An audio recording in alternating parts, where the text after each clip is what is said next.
कुबेर तीनों लोकों में सबसे ज्यादा धनवान थे।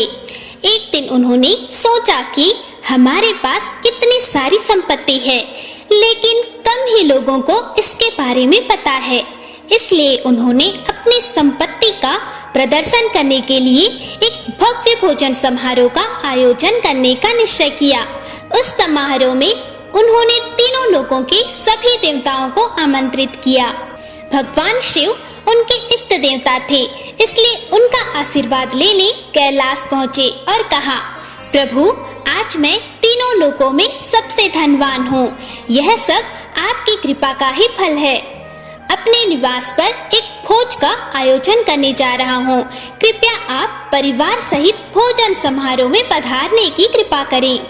भगवान शिव कुबेर के मन का अहंकार जान गए और बोले, वत्स, मैं बूढ़ा हो चला हूँ, कहीं बाहर नहीं जाता। कुबेर गिड़गिड़ाने लगे और कहा, भगवान, आपके बगैर तो मेरा सारा आयोजन बेकार चला जाएगा। तब शिव जी ने कहा, एक उपाय है। मैं अपने छोटे बेटे गणपति को तुम्हारे भोज में जाने को कह दूंगा। कुबेर संतुष्ट होकर लौट आए। नियत समय पर कुबेर ने भव्य भोजन समारोह का आयोजन किया। तीनों लोकों के देवता पहुंच चुके थे।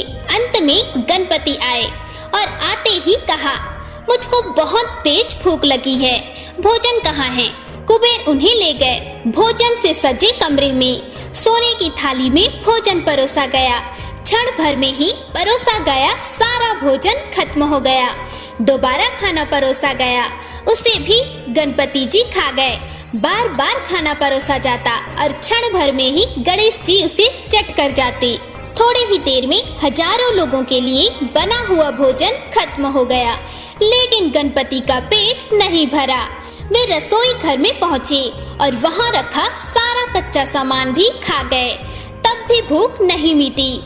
जब सब कुछ खत्म हो गया तो गणपति ने कुबेर से कहा, जब तुम्हारे पास मुझे खिलाने के लिए कुछ था ही नहीं तो तुमने मुझे न्योता क्यों दिया? यह सुनते ही कुबेर को अपनी गलती का एहसास हो गया और उनका अहंकार चूर चूर हो गया। हर हर महादेव।